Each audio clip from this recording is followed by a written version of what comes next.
Hey, what's up?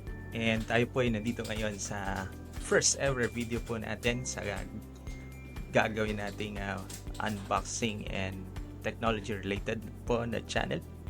And would love to invite you here. And kung mayroon po tayong mga special request para po sa ating mga videos, then gagawin po natin yan. Ay nga pala, gumamit na tayo ng OBS. First time natin gumamit. And at the same time, gumawa na rin tayo ng ating logo, pero hindi tayo gumawa. Pinagawa natin sa AI tools. And nga pala, ang pangalan po ng ating channel ay Techno Pinoy. And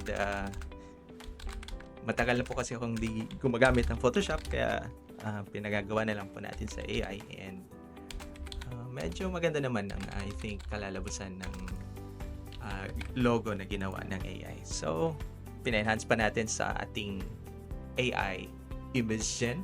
Nga pala, itong tool na ito ay Envato, no? Kung gusto nyo gamitin, then kailangan nyo mabayad.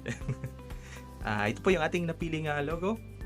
And ito po ay gagamitin natin officially. Hindi naman siya ganun kagandahan, pero okay na for a start. So, pina-enhance natin konti, pero I think we're good to go with this logo. And ang gagawin po natin dito ay lalagay natin sa ating Facebook account and Facebook page.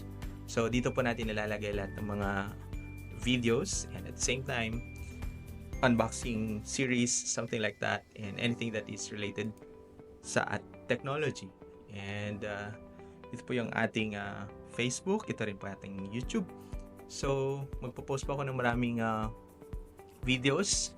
And dahil tayo kailangan legit, so bumili na rin po tayo ng legit na CapCut para hindi po tayo masita. And it's my first time to use CapCut as well.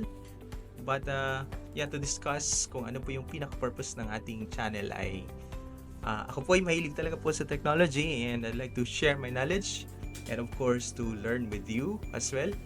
Kung meron po kayong mga gagawing or requests later, nga pala, isa sa mga inisip po natin ay unboxing series ng mga technology, and at the same time magkakaroon din po ako ng